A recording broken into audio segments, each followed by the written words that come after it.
I'm Sarah Wilson and you're listening to the Roots and All podcast. I'm here to help you get growing. Join me as I explore everything plant related both indoors and out and provide the information you need to create your perfect green environment.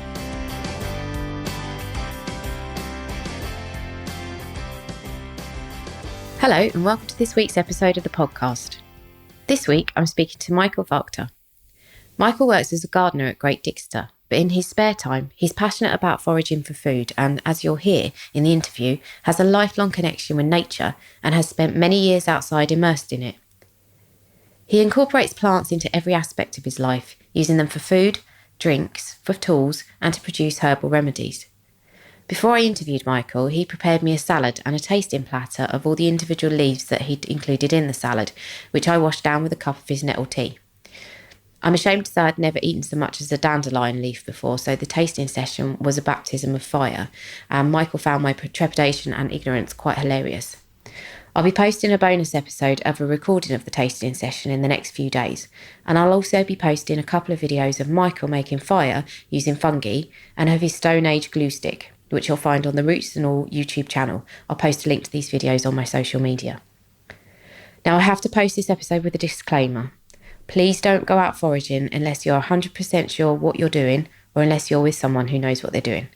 And please don't use this episode as a guide to foraging. If you go out and poison yourself, that's on you. And if you want even more of a reason not to take risks with plants, please stop this episode right now and go and listen to episode 16 where I talk to Dr. Liz Dauncey about poisonous plants and then come back to it. I started the interview by asking Michael how his love affair with plants began.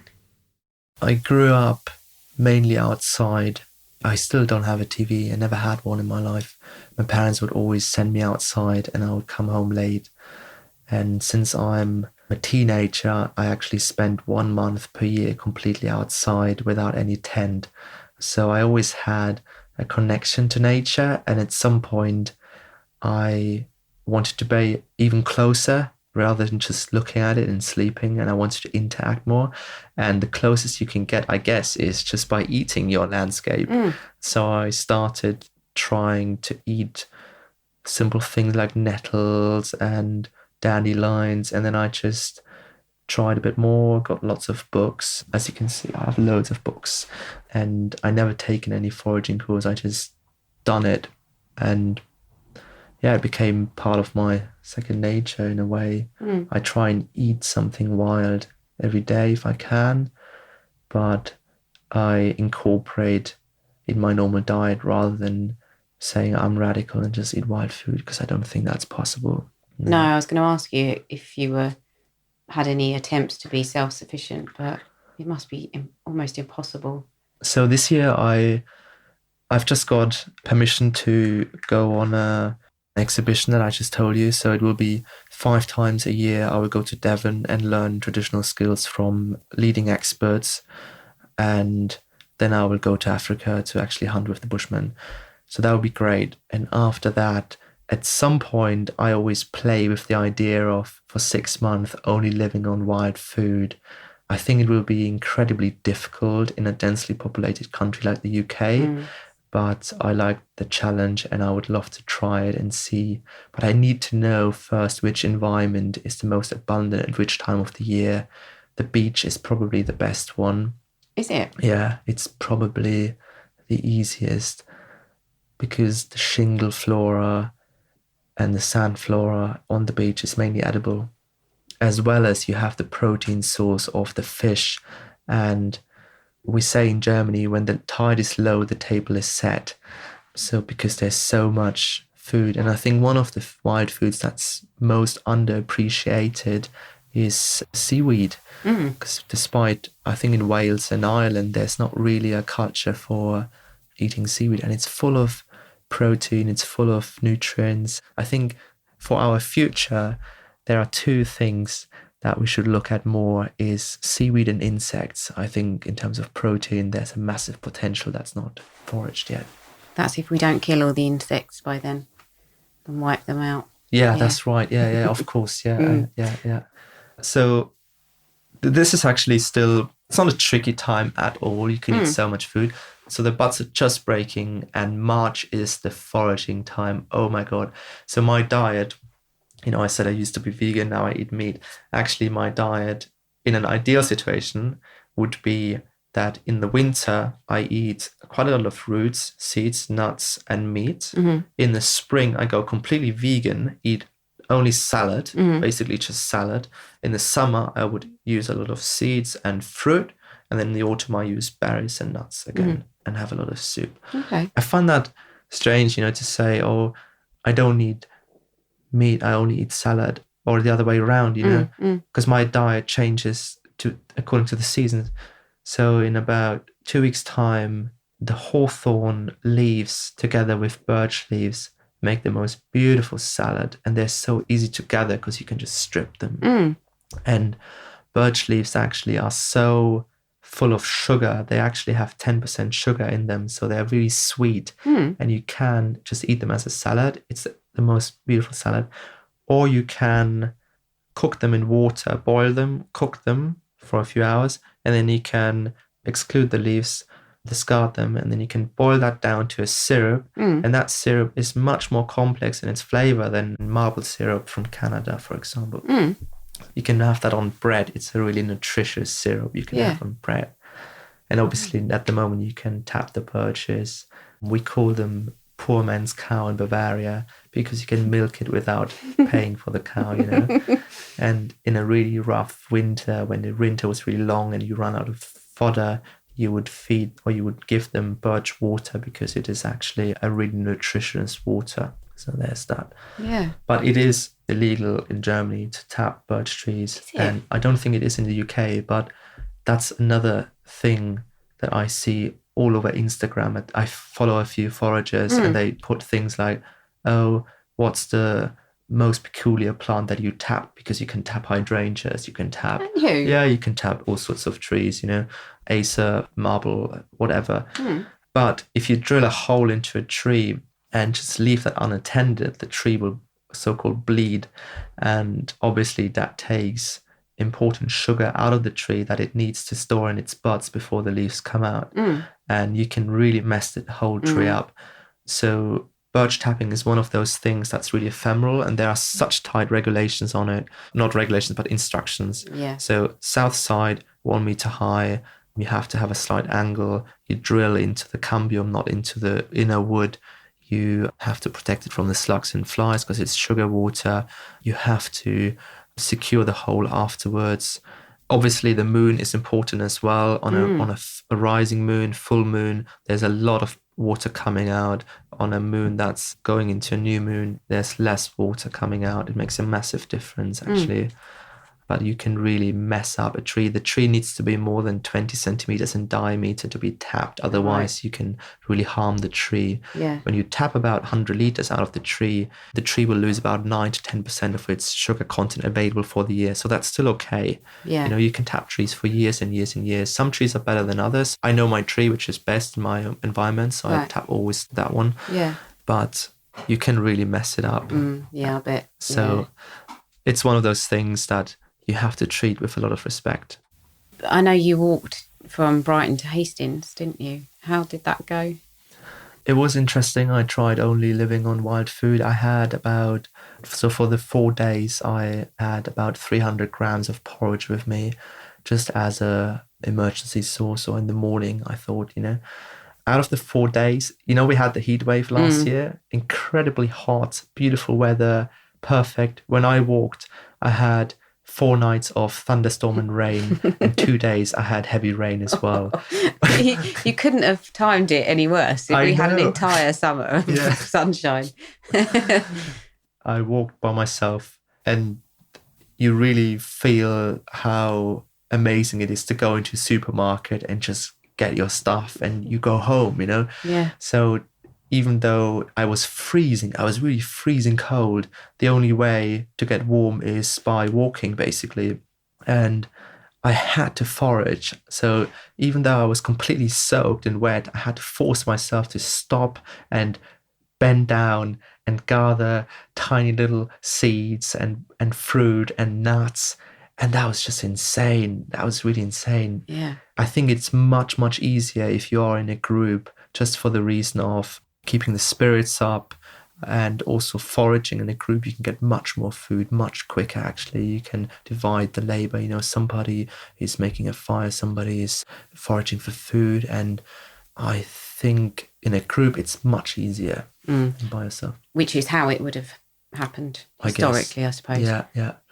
But interestingly, near Burling Gap at Seven Sisters, they found the bones of a lady, and they analysed her teeth.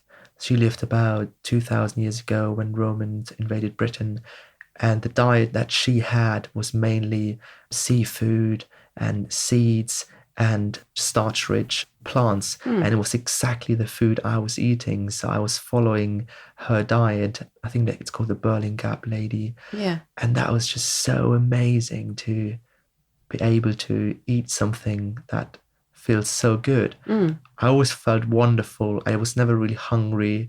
So what I learned from that walk is you have to take the food when it's there, because it might not be there. I did the mistake on my first day. I thought, I rather just make kilometers, and then when I arrive, I will gather my food. So I arrived there was no food. I was like, bollocks. I should have eaten on the way. Yeah. I made a massive mistake. So I was low in calories. And of course, calories are the wood for my oven, for my body. So I was just freezing all night. So the next day, I just gathered food throughout the day, and I had an abundance of food. I had more food than I actually needed, which was brilliant.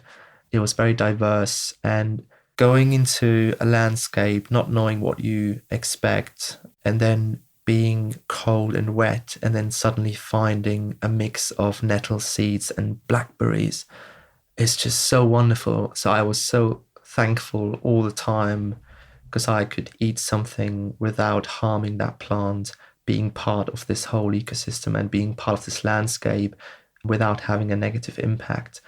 And all that happened in a way that I couldn't plan it. So when you find something that's really nutritious and tastes really nice, you get a real kick out of it. Yeah. When you go to the supermarket and you kind of know what you want, and you get it and you eat it and you know exactly how it is. Yeah. So every bramble bush is different. Every fruit tastes completely different. Some are big, some are small, some are more sweeter, some are very sour. And when you find one bush that's really big and they're absolutely juicy and sweet, it's amazing. You're just like, whoa. And I stood there for hours, just like, I have to take that bush with me. I just have to get every single fruit. And I always had the fruit in my bowl, and I looked like a homeless person begging for food, basically. But I just had this fruit, and I wanted to offer it to people because look at my amazing brambles. I just found those. They are the best in the whole day. But obviously, people didn't share my enthusiasm quite as much. They all ran away. It is, I suppose it's that thing of like terroir, isn't it? With the wine, everything is specific to where it grows. It's got its own taste. But every hawthorn tree tastes different as well. Yeah. If you weren't trained to forage, where did you learn? You mean for other people? For identification purposes, when you go out and you forage food, how do you know what you're eating? Well, The Flora of Britain is a fantastic book to take with you. That's an absolute key. You have to be able to identify the plant. If you're not sure what it is, I wouldn't touch it, because you can go horribly wrong. I'm lucky enough to be a gardener, so I have a basic knowledge of botany, and the local flora. Wildflowers are my passion since childhood anyway, so I know roughly what I get, and I know that lily of the valley would never grow together with wild garlic, even though it looks totally similar, but I know they just grow in completely different environments. But if you don't know that, after about 15 minutes gathering wild garlic, your hands smell of garlic, no matter which plant you touch. So even though you accidentally touch an arum, which is completely poisonous. And they do grow amongst them, don't they? That's right. Yeah. So they grow completely amongst them, and you smell it, it would smell of garlic because of your hands. For me, it looks very, very different. Yeah. And I know the aura of the wild garlic. I know the plant inside out anyway. Yeah. So I would never confuse it. But that comes with experience, and that comes with having a connection with that plant. Foraging on a Sunday, occasionally, because it's a sunny day and it's a fun thing to do, is very different to doing it on a daily or weekly basis where you have a connection, which is, I know exactly where the wild garlic grows within 2 miles of my house. I know exactly where the best willow tree grows to get my branches. And I know where my wild plants go. So I don't actually take a book and I go specifically for plants because I know where they grow. Mm-hmm. But I've eaten arum before, actually. It's quite interesting. It's completely poisonous. And what happens is your mouth goes completely numb. It's like tiny needles that would go into your lips. It's quite interesting. So maybe an age-old dentistry tool. It is. Yeah, probably. Oh. What would have been done to trial new plants is they would have chosen the youngsters out of the tribe because you can spare 1 or 2 of them. The mothers are much more important than a few of the youngsters, and they would have to then boil the plant first, put it under the lips, see if it has any weird taste, and then slowly you try and eat it then, and then you boil it a little bit less, and then you eat it raw at some point. That's how they would have discovered it. Yeah. Oh my God. I just thought they would give it to the oldies. No. Bump them off. No. Well, they're full of wisdom. Oh, yeah, true.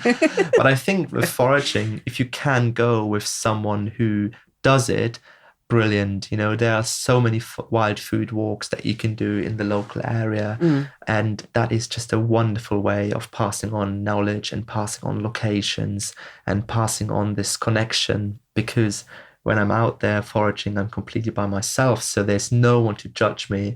If I would take my hand and just rip out the plant, there would be no one to judge me. So I have to have a high awareness of conservation first before I go foraging, because otherwise, if you don't have that, you just think, oh, I don't have my scissors with me, let's just rip it out. Yeah. And then you lose it. So that's the thing to be careful of, isn't it? To not over forage. Yeah. It's becoming more and more popular, foraging in London or anywhere. Where there is pressure, like in urban areas, on wild plants anyway, over foraging is a massive issue. I just read recently that 70%, so they did a study in the UK with 5,000 parents, and 70% of those kids from those parents spend less time outside than prisoners do. So prisoners spend about an hour a day outside, that's recommended, and they spend less. So interesting about it is that our experience of nature and the picture of how we should interact and maybe preserve nature as well doesn't come from direct experience. It comes from pictures or films. So it's very different actually, because nature is very different than in the movies. Nature can be brutal as well. I've spent so many days outside where nature was just absolutely brutal to me. You just learn from it and have to move on. Yeah, we are losing that connection for sure. So when you ate the arum or any of the other things that you've eaten that are not good food, how did you get around that? Well, the arum I ate intentionally. I wanted to see. So I didn't actually swallow it. I just had it in my mouth and just see what it does. Yeah. But I've eaten a pea once that was not as edible as I thought. I just basically ate my fire after I had it, because ash is a beautiful thing you can eat as well as charcoal is. So I just tidied up my fire by eating it, and then I was completely fine. So charcoal is something good to carry around with you. Charcoal is your friend. Charcoal is my friend. Yeah. I make charcoal, I eat charcoal. Oh God, it's frightening. Yeah. So if you could go anywhere in the world, where would be the easiest place to live foraging? I guess on a remote island would be easy. If you live in Canada, or if you live in the north of Sweden, maybe that it's very wild. There, of course, the season is different. It really depends what you go for. I think a very, very easy and abundant place to forage is an ordinary allotment in the UK, because it's just full of weeds. And it's so... I was part of an allotment for 2 years until they kicked me out, because they didn't quite agree with my idea of what is a vegetable. What's really interesting is, like the hairy bittercress that we just ate, people clear plants away that are edible and far more nutritious, and then grow plants that are less nutritious and less tasty. I spoke to a man who was breeding vegetables in the Netherlands 2 weeks ago, and he told me that we breed vegetables or select vegetables for two reasons, and that is high yield, because you get paid by yield. And the second is pest and disease resistance. Those are the two main factors why we breed vegetables. And then naturally, over thousands of years, we selected vegetables that are less bitter. A lot of the vegetables we used to have, like cucumber, we used to have it for eating the seeds, not the flesh. And then we selected out and it became tender and tender and sweeter and sweeter. The carrots we eat now are incredibly sweet compared to the wild carrot that you have. So sweetness is something that we select.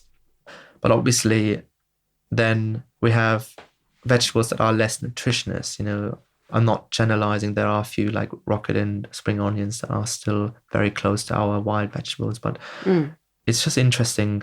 But I think allotments get disturbed a lot. So you have a lot of weeds like chickweed, dandelion, hairy bittercress, and those are really nutritious, fantastic salads to eat. Yeah. Let's make it really tough. Let's say you live in the center of London, small apartment, you have a tiny balcony, one of those balconies where you can actually just turn around. Yeah. You can't actually sit, okay? North facing. Let's make it really tough. I think you can still forage. You can go to places like Peckham Rye Park. I've been last weekend. There's a hidden patch of wild garlic there. And also what you could do is you can grow your weeds in pots. So for example, you take a north-facing balcony, you have a big pot, you grow nettles in it together with chickweed. So the chickweed is the underlayer, the nettle goes upright. So it's a perfect companion plant. I don't think there's any other vegetables that give you more biomass throughout the year than those two, because nettle is like basil. Once you cut it, and actually increases in biomass. So there you go. You have all the options. I don't think you actually need to be remote.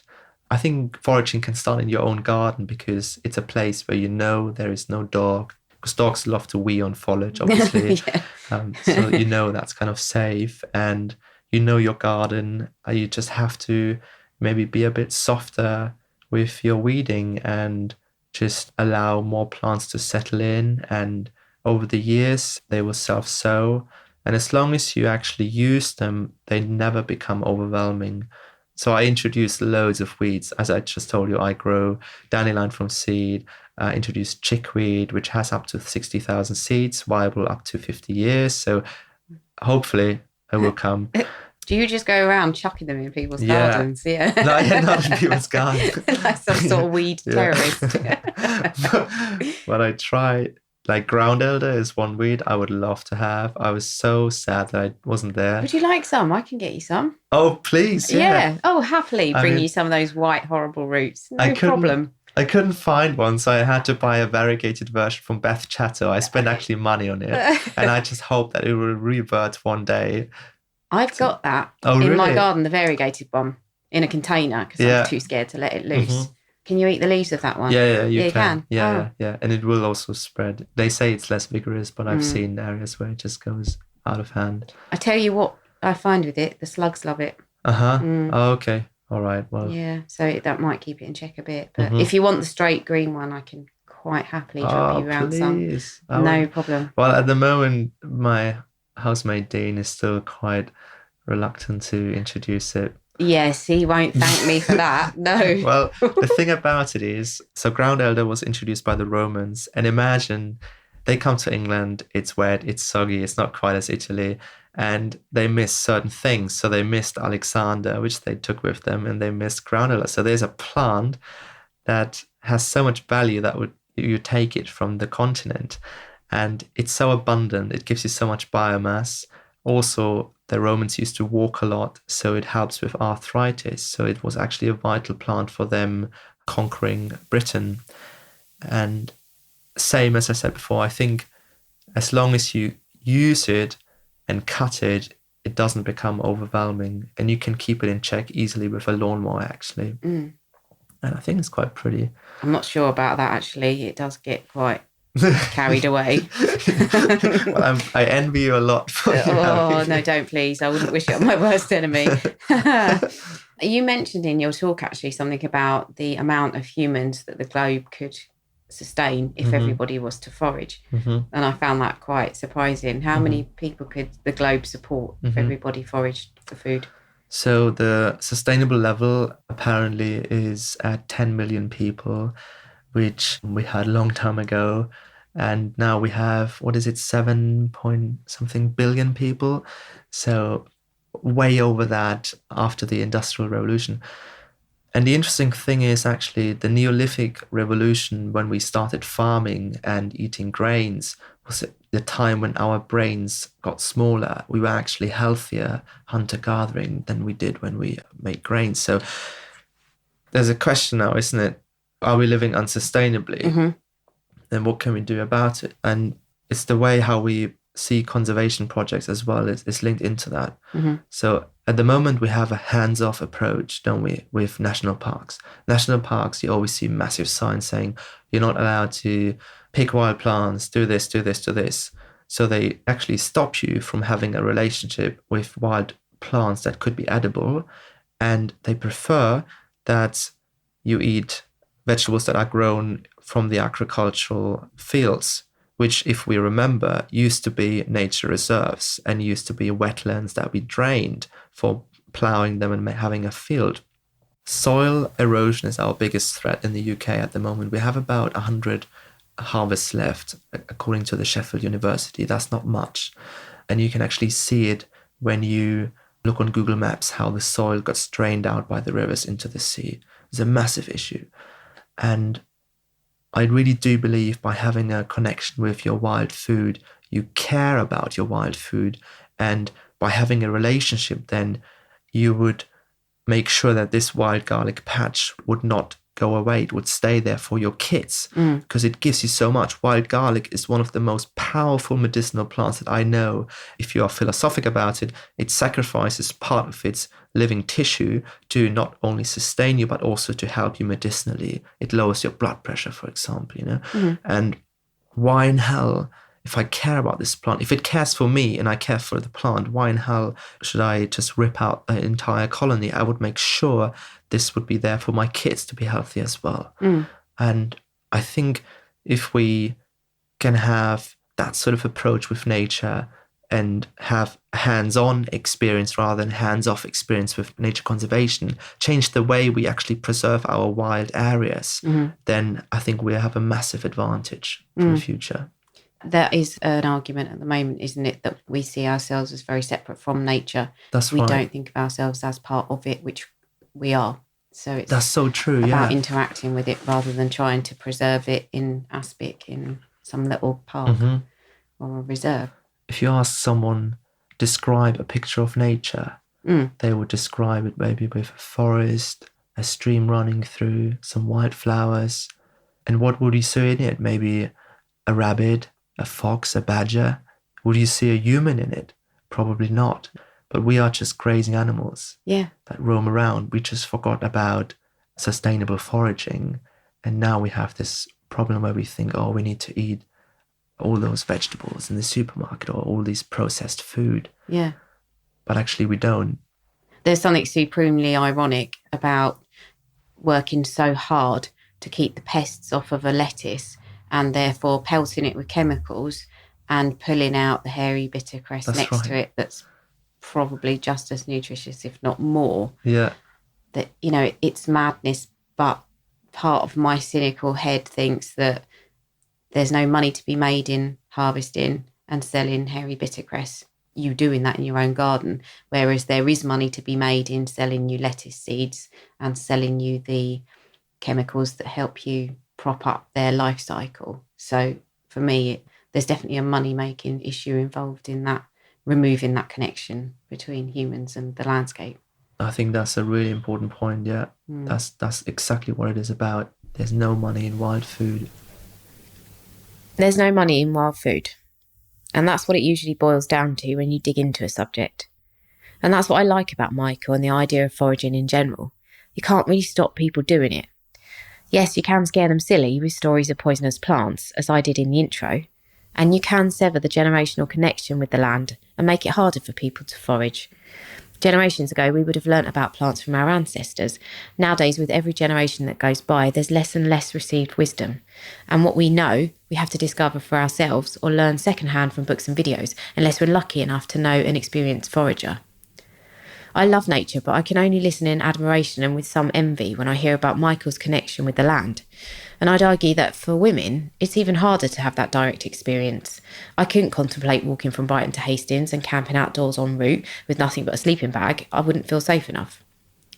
But the day after this interview, I did go walking in my local woods, and without even trying, I found some wild garlic and some King Alfred's cakes, which Michael uses as a fire lighter in one of the videos I've put on YouTube. I'm determined to do more of it and to make more of a connection with the landscape around me because, as you can tell from listening to Michael, foraging is about more than eating wild plants. It's about forging a very deep connection to the land, whereverabouts on earth you happen to find yourself. So happy foraging to you if you too decide to take the plunge, and thanks for listening. I'll catch you next Tuesday.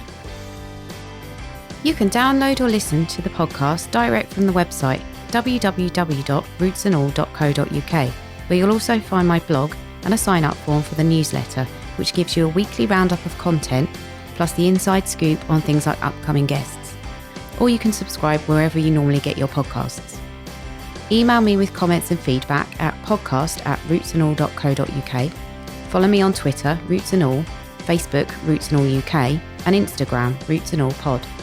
But please also check out my Patreon, where you can make a one-off donation or take out a monthly subscription to help support my work, because if you like what I do, please help me to continue doing it. Even if you make a one-off donation of £1, trust me, it all helps and I will be immensely grateful. So please go to Patreon and search for Roots and All.